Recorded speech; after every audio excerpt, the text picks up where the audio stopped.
제가 이렇게 세어 보니까 제가 결혼하고 나서 이사를 7번인가 했더라고요. 그러니까 이사를 참 그래도 저 나름에 많이 했다라고 생각되는데, 물론 해외에 사시는 분들은 더 많이 한다고 그래요. 근데 벌써 7번의 이사를 했는데요. 이사를 할 때마다 모든 짐들을 다 이삿짐 센터에 실어 놓고 텅 빈 공간에 이렇게 앉아 있으면은 묘한 마음이 듭니다. 근데 한 번은 이렇게 묘한 마음 속에 이렇게 둘러보는데 벽면에 실선이 그어져 있는 것을 본 적이 있어요. 그래서 저 실선 하면서 이렇게 봤더니 실선 옆에 연필로 며칠, 몇 월 며칠 이렇게 써놓은 거예요. 봤더니 저희 아이들 키를 재주면서 이렇게 실선으로 표해 놓은 거예요. 며칠 며칠. 그 별거 아닌 실선이지만 그 실선을 보고 있노라면 아이들이 얼마만큼 높이 컸는지, 그 실선 안에는 또 아이들이 얼마만큼 체중이 불었었는지, 그리고 그 아이들의 마음이, 그들의 생각이 얼마만큼 자랐는지 그 흔적이 고스란히 그 실선 하나를 보면서도 느끼게 되는 것 같습니다.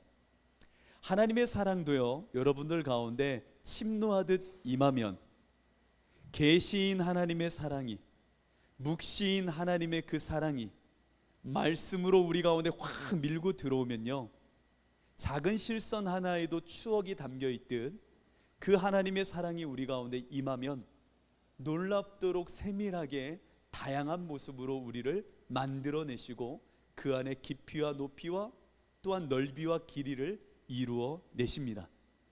하나님의 사랑이 임했는데도 어떠한 사랑의 흔적이나 그 사랑의 결과물이 없다면 그것은 거짓입니다.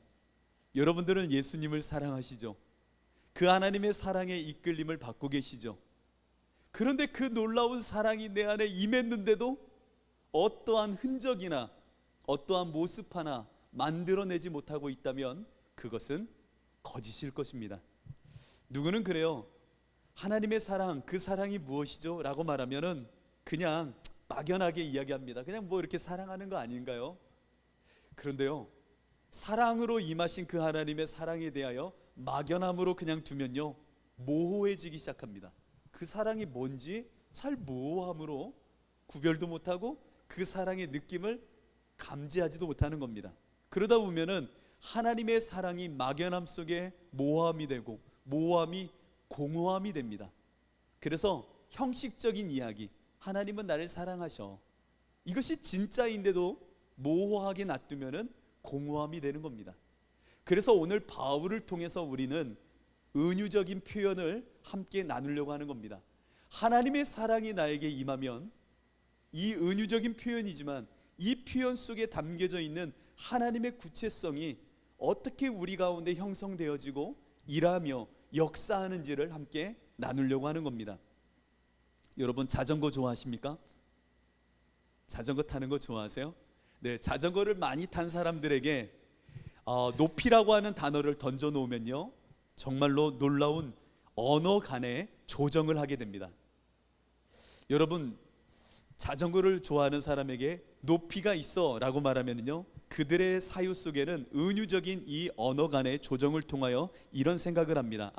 안장을 높여야 되겠구나, 혹은 내 운동량을 높여야 되겠구나, 혹은 운동량이 높아지면 당연히 높은 오르막을 올라야 되는구나 라고 하는 것처럼 두 단어 사이에 내 나름의 경험을 바탕으로 언어 간의 조정을 통하여 나의 어떠함을 표현하고 생각하기 마련입니다.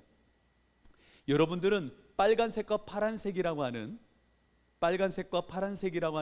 이 단어를 던져 놓으면 어떠한 경험과 조정이 되어져 어떠한 사고를 하게 되시나요? 아이들한테 빨간색, 파란색 하면 대다수는 이렇게 얘기해요. 제가 테스트 해봤는데요, 신호등을 생각합니다.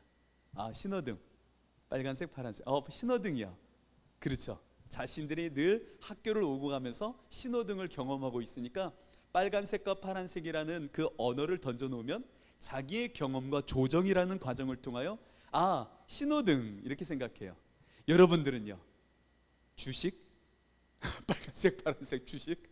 어떤 생각이 도드라지나요? 오늘 바울은 하나님의 사랑에 충만해 있던 에베소를 향하여 사랑이라고 하는 단어와 함께 다음과 같은 단어들을 던지기 시작합니다. 바로 높이와 깊이와 넓이와 길이라고 하는 은유적인 언어였습니다. 이것을 던졌을 때에 너희들이 그리스도의 사랑에 뿌리를 두고 있으면, 그 뿌리 가운데, 그 사랑 안에 뿌리를 두고 있으면 하나님이 높이와 깊이와 넓이 그리고 길이라는 것을 만들어내 그 안에 하나님의 충만함으로 채우시지라고 이야기를 합니다. 여러분들은 하나님을 정말로 사랑하고 있다면, 침노하듯 임한 하나님의 그 무궁한 사랑의 계시가 내 인생 가운데 확 밀고 들어와 지금도 그 사랑을 경험하고 있다면, 바울이 던지고 있는 높이와 깊이와 넓이와 길이라고 하는 이 단어 가운데 내 영적인 이 안에서의 움직임은 활발해져야 됩니다. 높이? 그래, 하나님과 나와의 그 사랑의 높이? 그걸 말씀하시는 거지. 넓이? 그래, 그것을 나한테 지향하도록 하시는 거야. 길이? 물론이지. 이 사랑의 길이라는 건 이런 거야 라고 하는 감각이 열려질 것입니다. 그래서 은유예요. 그것이지만 그것이 아닌 것으로 천재의 언어를 통하여 바울은 우리에게 사랑의 높이, 깊이를 말하면서 나의 이미 임한 하나님의 사랑을 그 언어들 사이의 조정을 통하여 깨달아 알도록 인도해 내고 있는 겁니다. 여러분들에게 오늘 이 말씀을 전하려고 하는 겁니다. 사랑은 모호한 것이 아닙니다. 막연한 것도 아닙니다. 하나님의 사랑은 공허한 것도 아닙니다. 정말 주님의 사랑이 여러분 가운데 지금 임하여 경험하고 있다면, 높이와 깊이와 넓이와 길이라고 하는 이 말에 나도 모르게 맞아 라고 하면서 흥에 겹도록, 그리고 내 삶을 돌이키며 그것이야 라고 하는 지혜가 열려지게 됩니다. 여러분들은 이 바울의 이야기 속에 이 사랑의 풍요와 구체적인 면모들이 떠올리시나요? 막 떠오르시나요? 이렇게 막. 그래서 제가는 오늘 이 시간 저의 고백이기도 하지만 이 사랑의 높이부터 시작해서 네 가지의 이 은유들을 함께 나누면서 여러분들 안에 이 사랑이 구체적으로 어떻게 펼쳐지고 있는지를 나누려고 합니다. 하나님의 사랑은 높이가 있습니다. 예수 그리스도의 사랑은 우리에게 침노하여 들어오면 높이라는 것, 곧 영성을 만들어냅니다. 주 예수 그리스도의 그 사랑, 그 사랑이 내 속에 들어오면 그냥 그 사랑이 머물러 있는 것이 아니라 그 사랑의 역사 속에 나에게 높이, 영성이라는 것을 만들어 낸다는 겁니다. 여러분들은 영성이 무엇이라고 생각하세요? 영성이 무엇이라 생각하세요? 사랑을 바탕으로 한번 생각해 보세요. 사랑의 속성은 오늘 기도해 주신 것처럼 자기 비움과 자기 부인을 만들어내는 것이 사랑의 속성입니다. 하나님의 침노에 들어오신 그 말씀의 사랑은 우리로 하여금 자기를 비워놓고 십자가에서 자기를 부인케 함으로 영성이라는 것을 만들어내는 겁니다. 영성은 내가 죽어지고 낮아지고 비워질 때에 예수 그리스도의 구원함과 거룩함과 그분의 지혜가 채워져 영성이라고 하는 것이 형성되는 것입니다. 내가 아직도 살아있는 가운데 어떤 프로그램을 하고 내가 아직도 고스란히 있는데 어떤 의의를 쌓아가면서 영성이라는 것을 만드는 것이 아닙니다. 영성의 핵심은 내가 죽어지는 가운데, 비워지는 가운데 하늘의 것이 채워질 때에 우리는 영성이라고 말하는 겁니다. 우리들은 이 영성을 나를 토대로 쌓아서는 안 돼요. 내가 중심이 된 가운데 영성 쌓기를 해서는 안 돼요. 그러면 저 바리새인들과 똑같아지는 겁니다. 내가 어떤 행동을 했더니 이런 경험이 생겼고, 어느 장소에 갔더니 이런 은사를 경험했고, 내가 어떠한 것을 했더니 어떠한 힘이 생겼어 라고 하는, 나를 중심으로 내가 한 어떤 프로그램과 어떠한 경험이 나의 의가 되어져서 힘이 되고 능력이 된다라고 말하는 것은 영성이 아닙니다. 저는 간혹 유튜브님이 저에게 추천해 주시는 설교나 어떤 교회 영상들을 볼 때면 충격적인 모습을 볼 때가 있어요. 그래서 왜 이렇게 유튜브님은 나한테 이런 거를 추천해 주는지 모르겠다라는 생각이 드는데, 어떤 분들이 그런 모습을 보이더라고요. 믿음의 용사, 믿음의 어떠한 선지자, 어느 목사 이렇게 써 있는데, 궁금해서 한번 눌러봤더니요, 이런 천 같은 거를 이렇게 흔들고 있어요. 이렇게 하는데 성도들이 앞에 다 줄을 서고 있어요. 그 천을 갖다가 훅 하면요, 훅 쓰러지는 거예요. 다음 또 다음 안 쓰러지는 면을 확 밀면 확 쓰러지고, 그리고 다 누워 계시는 거예요. 그 모습을 보면서 사람들은 뭐라고 말하냐면 영성이 높구나라고 말하는 겁니다. 저 목사님 영성이 굉장히 고매하셔. 이게요, 우리들 마음속에 자연스럽게 들어와 있는 모습이기도 합니다. 영성이 높다라고 하면 어떤 힘과 능력과 눈에 보이는 이적과 기사가 넘치는 것, 이것을 영성이 높다라고 생각을 하더라는 겁니다. 그런데요, 영성은 결코 그런 것이 아닙니다. 영성은 내가 중심이 되어 어떠한 결과물을 만드는 것이 영성이 아닙니다. 고린도전서 3장 10절로 11절을 보면 영성의 기본이 무엇인지를 말합니다. 내게 주신 하나님의 은혜를 따라 내가 지혜로운 건축자와 같이 터를 닦아 두매 다른 이가 그 위에 세우나 그러나 각각 어떻게 그 위에 세울까를 조심할지니라. 이 닦아둔 것 외에 능히 다른 터를 닦아둘 자가 없으니 이 터는 곧 예수 그리스도라. 여러분, 영성의 토대, 신앙의 토대는 사람이 아닙니다. 어느 목사가 아닙니다. 어느 특별한 선교사가 아닙니다. 영성의 토대는 사람이 아니라 오직 예수 그리스도. 내가 죽어진 그 가운데 주인 되신 예수 그리스도가 우리의 영성의 토대가 되어야 됩니다. 그래야 그 토대 위에 영성의 고매함은 나의 것으로 채워지는 것이 아니라 하나님이 부으시는 것으로 채워지기 시작하는 겁니다.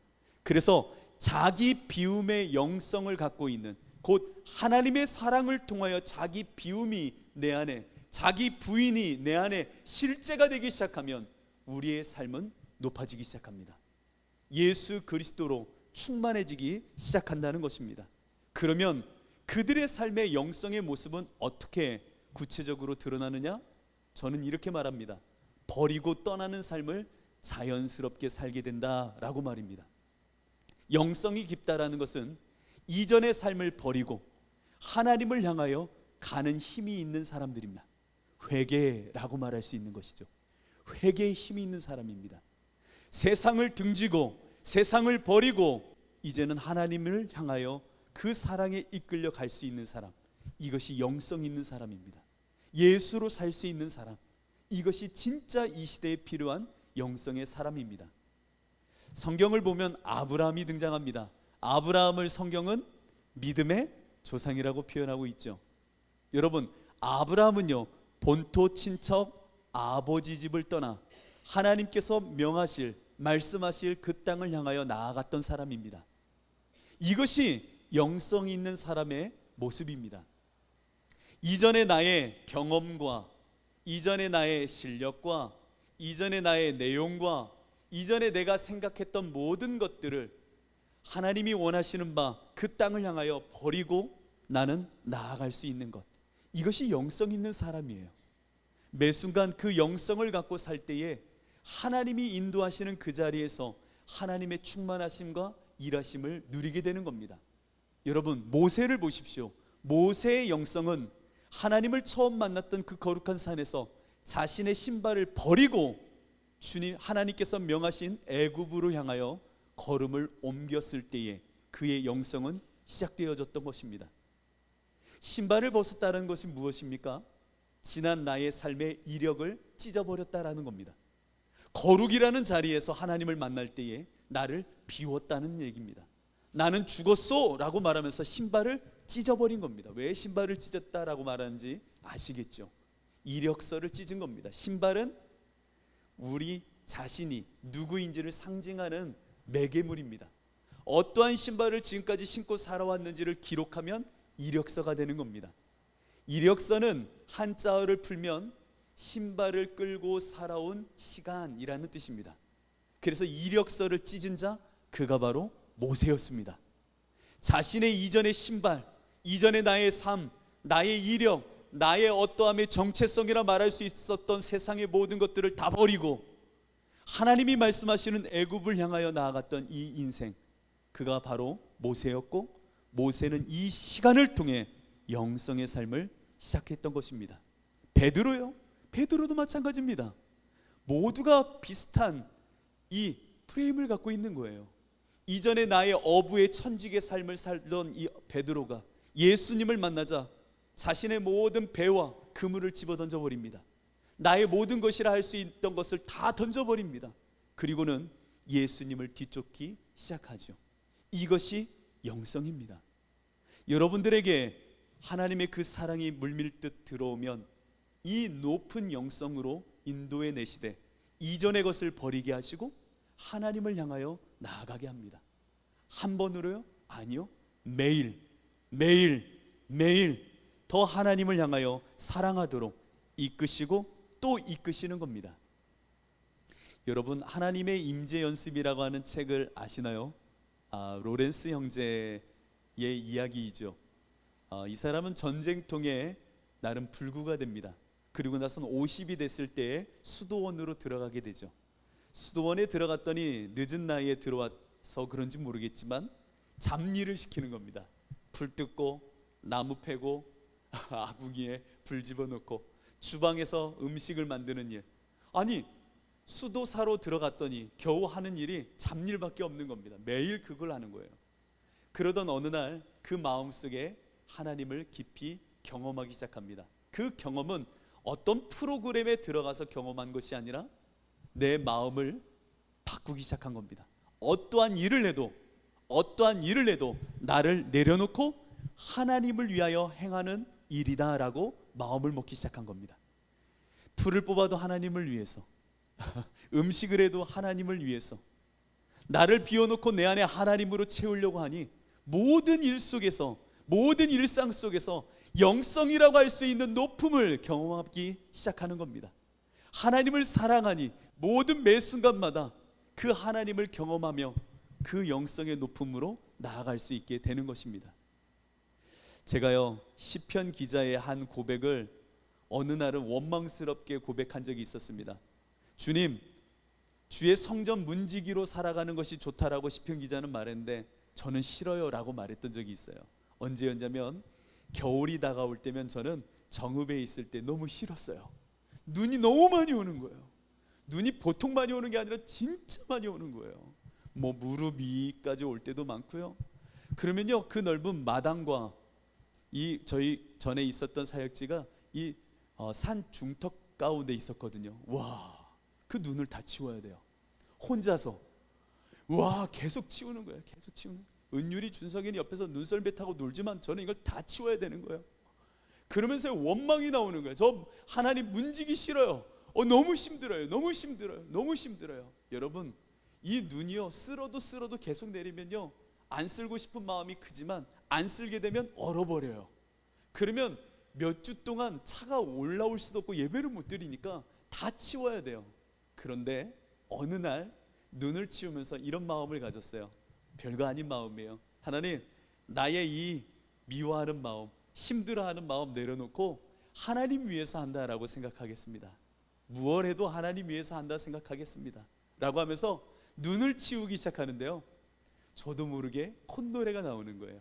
하나님의 집을 깨끗하게 치워드리고 성도들이 올라와 예배할 수 있는 것을 내가 할 수 있다라는 이 일 자체가 저도 모르게 내가 비워지니 주님께로 나아가니 마음속에 주가 주시는 마음의 풍요가 일어나기 시작하는 겁니다. 별거 아니잖아요. 누구나 할 수 있는 일이잖아요.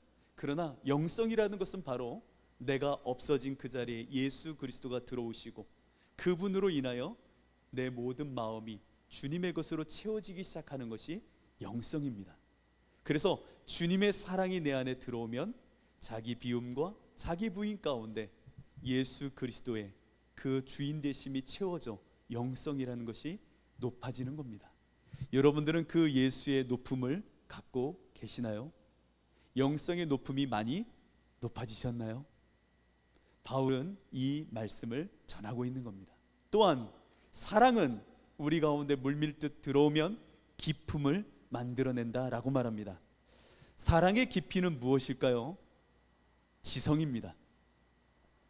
예수 그리스도를 사랑하면 사랑할수록 여러분들 안에는 지성의 제자도를 하나님께서는 만들어내실 겁니다. 지성의 제자도. 저는요 중학교 때까지 예수님을 몰랐다가 중학교 때 예수님을 처음 믿게 되었습니다. 그러면서 놀라운 사실 하나를 발견하게 되었습니다. 그건 무엇이었냐면 교회에 갈 때에는 나의 이성을 놓고 와야 된다는 겁니다. 처음에는 이게 그냥 받아들였어요. 왜냐하면 목사님이 저한테 그랬거든요. 저희 가르쳤던 그 학생들한테 늘 말했던 것은 잡생각하지 마. 학교에서 배웠던 거 다 내려놓고 나와. 뭐 진화론이니 이런 잘못된 거 다 배운 거 다 내려놓고 그냥 와서 믿어야 돼. 목사님 말하면 다 믿는 거야. 여기서 설교하는 내용을 의심하지 마. 의심은 마귀가 주는 거야 라고 하셨어요. 여러분 한번 들어본 적이 있으신 설교 아닌가요? 네 마음속에 의심이 생기고 자꾸만 무언가를 생각하려고 하는 거 마귀가 주는 거야. 강단에서 쏟아지는 말씀은 무조건 아멘 하면 돼. 그게 은혜야. 아멘, 아멘, 아멘. 그래서 아멘 연습했어요. 맨날 할렐루야 하면 아멘. 설교 듣기 10분 전까지 계속 이거 연습. 할렐루야 하면 아멘. 주님이 함께 하십니다. 아멘. 뭐 합니다. 아멘, 아멘. 여기서 쏟아지는 모든 말에는 아멘만 하라고 배웠습니다. 그러다 보니까 교회에 갈 때는 배움이나 세상의 지식이나 세상에서 읽었던 책을 이야기하면 안 되는 거예요. 왜냐하면 세속적이라고 그랬어요. 시골이어서 더 그랬는지 모르겠어요. 교회에 가서 종교개혁 시대에 배웠던 세계사의 이야기를 하면 말하지 말래요. 그런 얘기 하지 말래요. 왜요? 하지 말래요. 한 번은 제가 저희 담당 선생님이 학교 선생님이셨으면서 동시에 저희 담당이셨어요. 교회 학교 선생님. 근데 중학교 때 그 선생님께 처음 신앙생활하면서 이런 물음을 했어요. 아담과 하와가 있는데 선악과를 먹으면 죽는다 했는데 안 죽었지 않습니까? 왜 안 죽었어요 선생님? 그랬더니 그 선생님이 그런 거 함부로 묻는 게 아니라는 겁니다. 그럼 왜? 그러더니 저한테 그러는 거야. 믿으라는 겁니다. 그래서 아니 어떻게 믿으라는 얘기지? 그러더니 그분이 그러는 거예요. 영적으로 죽었어 라고 하시는 거예요. 그래서 그냥 영적으로 죽었다라고 생각하고 말았던 기억도 있어요. 제 안에 의구심이 들거나 혹은 궁금함이 들거나 혹은 제가 읽은 책 가운데 어떠한 부분이 궁금해서 성경과 접목해 보려고 하면은 교회에서는 절대로 받아들여 주지도 않았고 그것은 잘못된 생각이라고 말했습니다.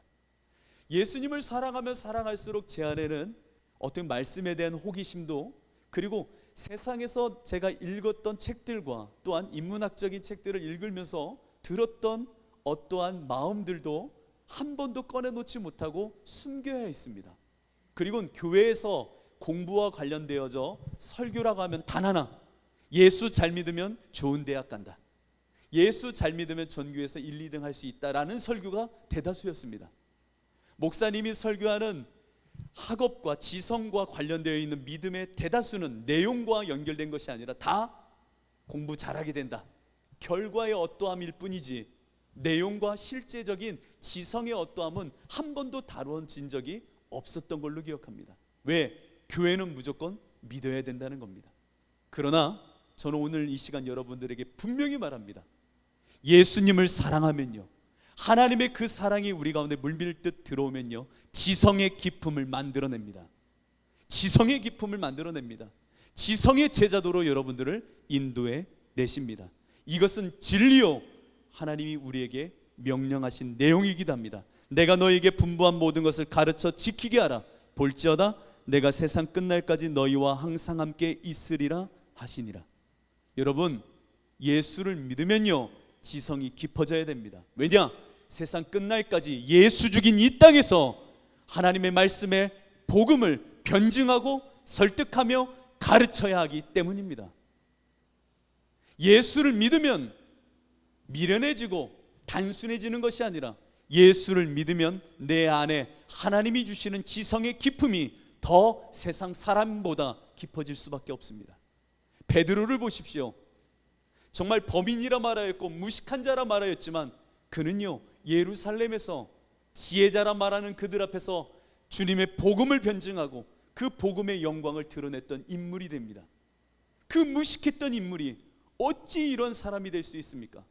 그가 말하지 않습니까? 믿음의 덕을, 덕의 지식을, 지식의 절제를, 절제의 인내를, 인내의 형제 사랑과 우애가 더하여지리라. 우리의 믿음에는 지식과 하나님을 알아가는 지성의 깊음으로 우리는 이전의 세상의 지식 너머에 하나님이 주시는 지성의 깊음으로 우리를 인도해 가신다라고 분명하게 이야기합니다. 여러분, 예수님을 믿으면 똑똑해질 수밖에 없습니다. 예수님을 더 깊이 믿으면 그 안에 하나님이 부으시는 지성의 깊음을 경험할 수밖에 없습니다. 고린도후서를 보십시오. 고린도후서를 보면은 바울을 적대시하는 자들의 비난과 비판과 세상 지식의 이론을 갖고 바울을 비방하기 시작합니다. 그런데도 고린도 교인들이 한마디 말을 못하는 겁니다. 어떻게 보면 외부에서 그들 공동체를 향하여 비판하고 비난하고 그들의 이론을 갖고 휘저어 놓는데도요, 교인들이 말 한마디 못하는 겁니다. 그래서 바울이 나름 화가 나서 고린도 교인들에게 편지를 씁니다. 그리고는 이렇게 말합니다. 하나님의 거룩한 근심 좀 품어라 라고 말합니다. 쉬운 얘기로 생각 좀 해라. 생각 좀 해라. 너희 성도들아, 좀 생각 좀 해라. 그리고 하나님의 복음을 그들 앞에 말해라. 그들은 썩어져갈 세상의 근심 속에 그런 이야기를 하지만 너희들은 하나님의 거룩한 근심을 품은 자들이 아닌가. 그렇다면 너희는 깨어 그들에게 변증하고 열심을 내어 하나님의 복음의 어떠함을 드러내라 라고 말합니다. 그래서 고린도후서 7장은 이렇게 기록을 합니다. 보라, 하나님의 뜻대로 하게 된 이 근심이 너희로 얼마나 간절하게 하며 얼마나 변증하게 하며 얼마나 분하게 하며 얼마나 두렵게 하며 얼마나 사모하게 하며 얼마나 열심 있게 하며 얼마나 벌하게 하였는가. 너희가 그 일에 대하여 일체 너희 자신의 깨끗함을 나타내었느니라. 여러분, 우리 성도들은요, 예수님을 사랑하는 우리들은요, 지성의 제자도를 통하여 정말 풍요한 지성의 사람들이 돼야 됩니다. 저는 부족하지만 이것을 지향하는 목회자입니다. 여러분, 성도들은 생각할 줄 알아야 됩니다. 세상의 생각이 아닌 하나님이 주신 사랑으로 역사하신 그 가운데 주시는 거룩한 근심이라는 것을 늘 품으며 사고하며 생각하며 묵상하며 주님의 지혜를 구하는 실력자들이 되어야 됩니다. 제가 신학교에 처음 입학했을 때 일입니다. 입학했는데 선배가 저한테 오더니 약 올리는 거예요. 정말 약 올리는 거예요. 네가 믿는 하나님은 뭐냐? 그 분은요, 지금 생각하면 무신론자와 비슷했어요. 옛날에 이문열의 사람의 아들이란 책이 제 모교를 바탕으로 해서 쓰여진 글이었습니다. 근데 그 선배들이 약 올리듯 저한테 신앙의 이전의 삶을 묻고 질문하는 모든 것들이 저를 조롱하는 거예요. 네가 갖고 있는 신앙은 잘못된 신앙이야. 왜냐하면 그 당시에 포스트 모더니즘의 다원주의적인 신학관이 굉장히 컸던 시절이고 민중신학이 토대를 이루었던 시절이기도 합니다. 그런데 그러다 보니까 역사적 예수 고찰이 많고 예수는 하나님의 아들이 아니라 어떻게 보면 인간인 인자일 뿐이다 라고 하는 이야기가 주를 이루던 신학의 사조였습니다. 그러다 보니까 저한테 이런저런 하면서 제 신앙관을 무너뜨리기 시작하는 겁니다. 그래서요, 어떻게 했냐면요, 저 채플에 가서 기도한 게 아니라요, 제가 그 선배 방에 갔습니다. 그리고 가만히 서서 메모장을 하나 폈습니다. 그 선배는 나름 그 학교 학과 그 동년배 내에서는 나름 지성인이라고 하는 사람이었거든요. 그래서 제가 뭘 했냐면 종이 한 장을 놓고 그 형이 읽는 책을 다 적었어요. 책꽂이에 있잖아요. 기숙사 책꽂이에 있는 걸 다 적기 시작했습니다. 다. 그리고 나서는요, 거짓말 하나 안 보태고 100권이 넘는 책이었거든요. 다 샀습니다. 돈이 생기면 다 샀어요. 그 서대문 앞에 있는, 제가 그 당시에는 너무 그런 눈으로 보시지 않으시면 좋은데 돈이 많지 않으니까 이 헌혈을 하면 도수상품권을 줬거든요. 그걸 해가지고 책을 사고 해가지고 100권이 넘는 책 빌리고 해가지고요, 그 책을 다 읽기 시작하는 겁니다. 왜? 오기가 생기는 거예요.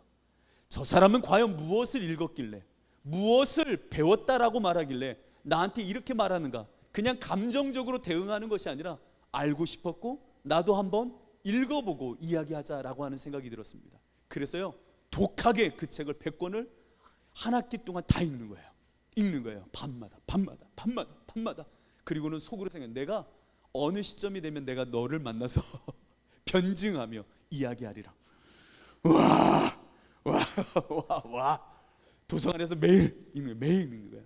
그게 제 일상을 이야기합니다. 아침에 새벽에 일어나서 도서관에 올라가서 수업 다 뜨고 또 공부하고 저녁 11시면 채플에 내려와서 웰치에서 2시간 기도하고 기숙사 들어와서 또 공부하고 새벽 3시까지 또 이거를 계속 사는 거예요. 계속.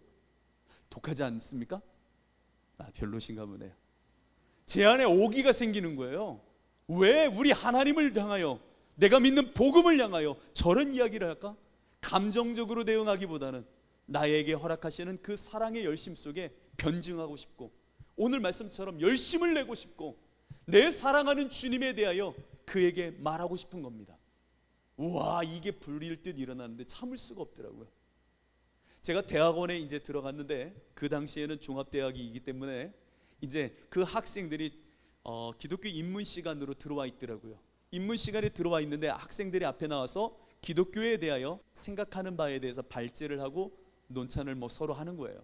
그런데 기독교에 대하여 입문 시간이지만 굉장히 날선 비판을 하는 겁니다. 이게 뭐냐고, 그리고 복음 이거 잘못된 거 아니냐라는 식으로 성경의 내용을 이야기하는데, 그 연대 학생들 가운데는 신과 아이들도 있잖아요. 한 명 반론을 하는 놈이 없는 거예요. 반론을 하고 일어나서 복음에 대하여, 그래, 그들이 사용하는 인문학적인 개념이나 내용이나 사상의 어떠함을 맞물려 말 한마디를 못하는 겁니다. 뒤에서 제가 조교로 보고 있다가 화딱지가 나는 거예요. 이거 뭐하는 애들이야? 뭐하는 애들이야? 세상에 있는 그들과 함께 대화 한마디 못하고 말 한마디 못하는 저들이 과연 복음의 사람일까? 기독교의 역사는 끊임없는 이단과 세상 인문학적인 혹은 세상이 말하는 사상의 패러다임들이 끊임없이 공격할 때마다 주님의 복음을 변증하고 드러내고 알리고 선포했던 역사이기도 합니다. 그렇다면 오늘날 우리 교회는요, 지금 우리 교회는요, 믿음이란 이름 속에 무엇 하나 말 한마디 못하고 숨죽여 자기의 몸을 사리고 있진 않습니까? 깨어나야 됩니다. 하나님의 사랑이 임하면 높은 영성과 함께 지성의 기품으로 우리를 인도해 가십니다. 우리 교회는 이 하나님의 사랑 속에 지성의 기품을 우리 어린아이부터 다 하나님이 깨워주실 것이고 만들어 내야 됩니다. 이런 사명이 있는 겁니다. 그래서 여러분들 하이델베르크 유리문답이니 왜 이런 걸 하는지, 왜 그런가? 힘들어도 따라오세요. 자, 사랑은요, 넓이를 만들어냅니다. 넓이는 여러분들이 잘 아는 겁니다. 관계성입니다. 영성의 높이가 있고 기품의 지성이 있는데 점만 찍고 관계를 못 맺는 성도가 있다고 한번 생각해 보십시오. 영성도 높고 지성의 기품도 있는데 관계를 못 맺어요. 넓이가 없어요. 여러분들은 이런 신앙인들을 어떻게 생각하십니까? 독불장군 아닙니까? 독선 어린 모습 아닙니까? 자기 스스로는 어떤 은혜와 카리스마틱한 어떠한 느낌으로 있는지 모르겠지만 가까이 가고 싶지가 않은 거예요. 서로 관계를 맺고 싶지 않은 거예요. 오늘날 우리 그리스도인들은 이 관계성을 잃어버리고 있습니다. 나 홀로 점을 찍고 면의 넓이를 만들려고는 하지 않고 있는 모습들. 하나님은 우리에게 사랑을 주시어 물이 바다를 덮듯 내 이웃을 향하여 세상을 향하여 관계의 지경과 넓이를 넓히기 원해 하십니다. 사랑에는 넓이가 있어야 됩니다. 점 찍고 끝날 인생들이 아닙니다.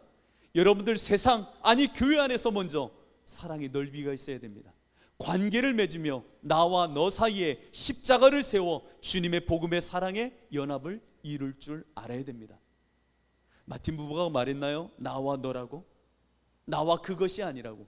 그렇다면 우리 그리스도인들은 나와 너 사이에 나와 너 사이에 와의 십자가를 세워 관계를 맺는 사람들이 되어야 됩니다. 십자가의 그 물밀듯 밀어오신 그 사랑 속에 너 사이에 와의 십자가를 세우는 자들이 우리 그리스도인입니다. 예수님이 십자가에 죽으시는 그 장면 속에 사랑하는 어머니와 제자를 불러 세워 무엇을 이루셨습니까? 둘 사이에 십자가의 사랑의 관계를 맺으셨습니다. 십자가라는 죽음의 자리에서 생명의 관계의 넓이를 확장하시는 장면입니다. 여러분들 내 이웃을 내 몸과 같이 사랑하라는 말씀도 동일한 겁니다. 주님의 사랑 속에 나와 너의 십자가를 세워 어머니 보소서 아들입니다. 아들이여 보라 네 어미라. 십자가를 사이에 두고 보라는 겁니다. 서로 그냥 만나서 관계하는 것이 아니라 십자가를 통하여 너를 부인하여 그 음성 그냥 그대로 듣지 말고 주님의 십자가 통하여 듣고 주님의 십자가 통하여 말하는 넓이의 사람이 되란 얘기입니다. 여러분들 예수님을 믿으면서 이 넓이가 있으십니까? 사랑의 넓이, 사랑의 넓이, 사랑의 넓이가 없다면 그것은 잘못된 신앙의 모습입니다. 제가 부목사 시절에 한 권사님 집에 방문한 적이 있었습니다. 처음 신방을 갔는데요, 그 권사님은 그 당시에 지역장에 그리고 예배부에 뭐 이렇게 큰 교회 내 중직이라 표현하는 역할들을 감당하던 분이셨습니다. 그래서 거기에 갔죠. 그리고 나서 처음 예배를 드리는데 지금 방금 잠시 언급한 예수님의 십자가에서 죽으셨으면서 둘 사이의 관계를 맺는 이 본문을 택해서 설교하게 되었어요. 본래는 다른 걸 준비했었는데 그래도 이 가정 안에 사랑이 넓었으면 좋겠다라는 생각으로 이 말씀을 전했던 것 같아요. 그런데 말씀이 끝났는데 그 권사님이 갑자기 고개를 숙이더니 오열을 하기 시작하시는 겁니다. 그냥 우는 게 아니라 와 우시는 거예요. 그래서 제가 너무 깜짝 놀랐죠. 신방을 갔다가 왜 이렇게 우시나? 그랬더니 그 남편분이 갑자기 천장을 이렇게 쳐다보고 계시는 거예요. 왜 무슨 내가 잘못했나? 뭘 이렇게 잘못했지 내가? 목사는 그래요. 울면 은혜 받았지 이게 아니에요. 내가 뭘 잘못했지? 뭐 이런 생각이 드는데 갑자기 그분이요 제 손을 확 잡는 거예요. 그래서 제가 그런데 목사님 하더니 울면서 저를 잡고 가는데 닫혀 있었던 문이었거든요. 그 문을 확 여시는 거예요. 여는데 할머니가 정말 초췌한 할머니가 다 이렇게 병들어 계신 할머니가 누워서 이렇게 계시는 거예요. 이렇게. 그러더니 그분이 저한테 그러는 거예요. 저희 시어머니세요. 그러는 거예요. 그래서 안녕하세요. 전 인사를 했죠. 그랬더니 그분이 저한테 그러는 겁니다. 목사님, 제가 교회에서는 권사, 목자, 전도팀, 뭐 예배위원으로 헌신한다고 하셨죠. 사실 저는 가짜입니다. 전 사랑 없는 사람입니다. 저 시어머니 지금까지 모시고 살았는데요, 한 번도 십자가를 통해 사랑한다라고 고백하거나 만나본 적이 없어요. 원망했고 속으로는 나쁜 생각도 많이 했었습니다. 그래놓고 교회 가서는 사랑한다고, 예수님 사랑한다고 말했던 게 접니다. 저 가짜예요 라고 하면서 울기 시작하시는 거예요. 순간 제가 말을 이을 수가 없겠더라고요. 십자가를 안다 말했고 하나님의 사랑을 안다 말했지만 교회에서는 영성이 높은 듯 또한 제자 훈련을 하고 하면서 뭐 지성이 깊은 듯 보였지만 넓이 하나 없었던 사람이었다는 겁니다. 주님의 사랑이 임하면요, 나와 너 사이에 십자가를 세우는 넓이를 만들어냅니다. 여러분들은 내 이웃을 내 몸과 같이 사랑하는 이 넓이가 있으신지요? 이 지경이 넓어지는 만큼 여러분들은 소명과 사명자로 이 시절에 더 많이 사용되어지고 하나님의 영광을 드러내게 될 것입니다. 마지막으로 바울은요 정말 대단한 사람 같아요. 사랑이 높고 지성이 깊고 넓이가 있다고 말한 후에 길이를 말합니다.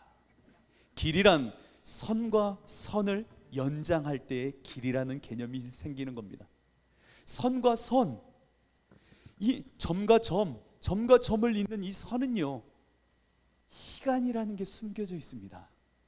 점과 점을 잇는 선은요 시간이 숨겨져 있어요. 시간은 불가역이에요. 되돌릴 수가 없고 멈출 수도 없고 움직이는 거예요. 길이라고 하는 것은요 끊임없이 그 시간을 부정하고 부정할 때만 앞으로 나아가게 되는 거예요. 그 시간에 멈춰 있지 않으려고 부정함으로 앞으로 나아가는 것이 길이라고 하는 겁니다. 그렇다면 사랑의 길이란 무엇일까요? 그것은 바로 영성이, 지성이, 넓이가 고착되어 멈춰 있는 것이 아니라 매 순간 날마다 높아지고 매 순간 낮아지고 매 순간 넓어지는 것이 주 나 부르시는 그날까지 지속된다는 얘기입니다. 이것이 감리교 웨슬리가 말했던 완전 성화에 이르는 그리스도인들의 삶인 것입니다.